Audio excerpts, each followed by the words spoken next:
Hi guys, Jennifer Ratner here. I know that on Monday we talked about wearing masks and the importance of wearing masks to prevent the spread of COVID-19, but we didn't want to leave you this week without something to work on physically to help you feel better, move better, and live better. So today what we're going to be talking about is actually how to stretch out your calves. The reason why this is so important is many of you are out there hitting the pavement. You're going to town, getting out of your houses, walking, and I commend all of you for getting out and doing some sort of movement because we know how important it is in terms of our health. And then we have others of you that are more sedentary and are sitting on the couch. But both of you are coming in with foot and ankle issues. Many times we see people coming into the clinic with issues. One of the most common is plantar fasciitis, where you end up with pain on the bottom of your foot that's so debilitating that it's very difficult to walk. Well, how do you prevent plantar fasciitis? If you've been sitting and are sedentary and aren't stretching your calf enough, or if you're out there hitting the pavement and doing a lot of miles, whether you're walking or running, we know that stretching our calf is very, very important. The thing that I want you to understand is I'm going to show you two exercises.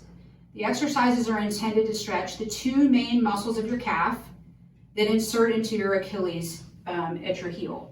So the first muscle is called your gastrocnemius. Big heads of the gastroc come around the outer edge of your calf, and then very deep in your calf is a muscle called the soleus. Both the gastrocnemius and the soleus are both stretched slightly differently. So today I'm going to take you through those two stretches. So first, for the gastrocnemius, what I want you to do is I want you to put one foot behind the other. The thing that's important is to make sure that your toes are facing forward in a forward direction. You don't want your foot rotated outward. You want your feet facing the same direction, which is forward. The other thing that's really important is that you keep your heel on the ground. So when you stretch and you actually lunge forward, your front knee is going to bend, your back knee stays straight, your heel's on the ground. You're going to lean into that stretch. I want you to hold this stretch for 30 seconds. No bouncing, just a nice gentle stretch as you feel like you can take up slack. Keep your heel on the ground. Let your front knee, you can hold onto the wall, you can hold onto a chair, you can hold onto a tree if you're outside of the park or a park bench, or you can just stand and stretch without anything. But the important thing is that you keep your heel on the ground, that your body is coming forward with the front knee slightly bent. The second stretch is a stretch for the soleus. Like I said, the soleus is the muscle that sits deeper in the calf. It also inserts into the Achilles tendon. The way you stretch your soleus is you bring your foot in just a little bit more. For the gastrocnemius stretch, your foot is further back, knee straight. For the soleus stretch, again, feet facing forward, foot slightly closer to the one in front.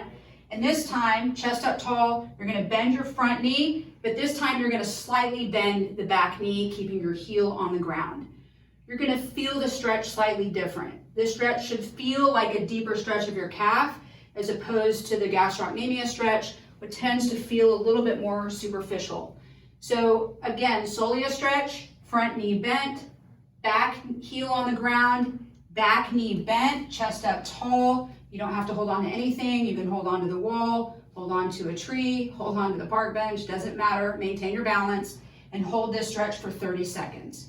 My recommendation is that you do that 3 to 4 times on each leg, holding 30 seconds each. If you can do it before you run or even after you run. If you sat for a long time, I recommend that you get up, walk around a little bit, and then do your stretching. This is going to help reduce the fact that your calf is getting tight, pulling your foot into a different position where it's affected when you're on your feet. Obviously, we could talk a lot about footwear, and probably in one of our Movement Mondays coming up, we'll talk about appropriate footwear and how you know what shoe to purchase for your foot, because that's really important. It's not all based on color. So anyway, just a few stretches for you guys to do at home, very simple things to help avoid things like plantar fasciitis or even issues in your Achilles. So I hope you've enjoyed Movement Monday. Everybody remember to wear their masks, get out there, walk, move, stretch, do the things that you know are good for you. If you need us, as we've always said, we're here in the clinic to help you in any way. So give us a call. Thanks so much for listening.